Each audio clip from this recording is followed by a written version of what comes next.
given the green light, namely the appointment of Francine Burns to replace former Senator Juliet Timbrell as a member of the National Assembly Committee, and the approval of the loan motion for the Link Road project.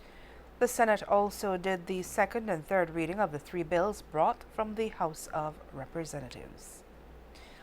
As it relates to the loan motion brought before the Senate, it is a loan for $11,780,000 from the OPEC Fund for International Development.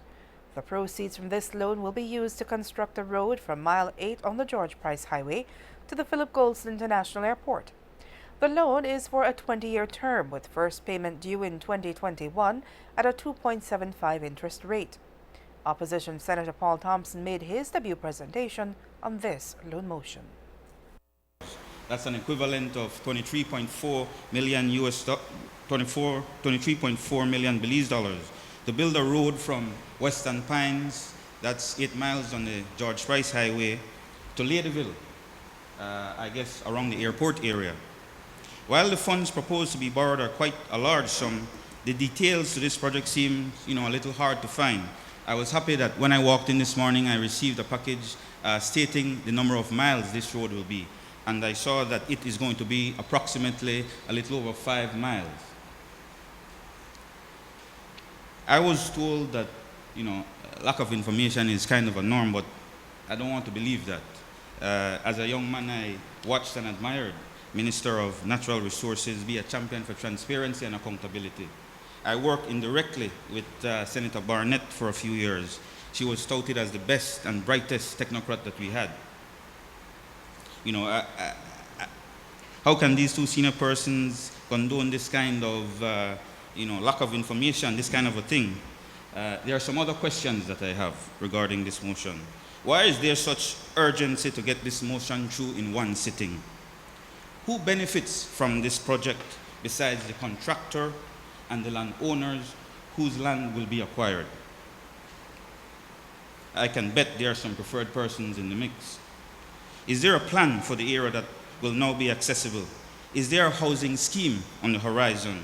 Is this a part of Horizon 2030 or what it was envisioned to be? Or was this just dreamt up one night and brought to these chambers? How will this impact the people from the west and the south? You mentioned a few notes there just now. How many miles will they save when driving to reach the airport as opposed to going through the Boom Hattieville Road? Why is this priority when there are other pressing matters affecting the lives of many of our citizens? Why is this more priority than, say, the paving of the coastal road or building some low-income housing? In my view, this is irresponsible. How can you be executing these massive projects and not reveal to the public the reason for such projects? And finally, how will this impact the close to 175,000 people? And you may be asking who those people are. Well, I'll tell you now. These people are the people under the poverty line. Although we are always in favor for development, we question the birth for this project. Although this government purports to call itself a pro-poor government, we know for sure that it won't affect the lives of these 175,000 people, Mr. President. The people Pope Francis referred to as the excluded. Mr. President, as the saying goes from Hamlet, something is rotten in the state of Denmark. While Senator Thompson expressed the opposition's preference in using the funds elsewhere, the Senator for the Business Community, Marcelo Blake, asked for details and accountability.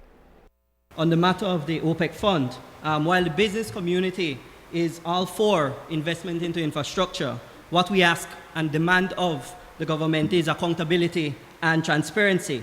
The contract needs to be put out to national bid and tender, and the scope needs to be clearly defined and measurable, because at the end of the day, if we're not able to measure what the results are, how do we know we're getting what we are paying for?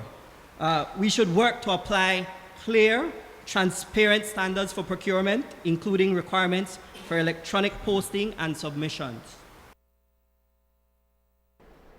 Senator Godwin Hulse assured Blake that the process is transparent and spoke to Thompson's comments, saying that the benefits of the project are self-evident, and that the opposition leader did note during the tabling of the motion that this was an idea of the PUP.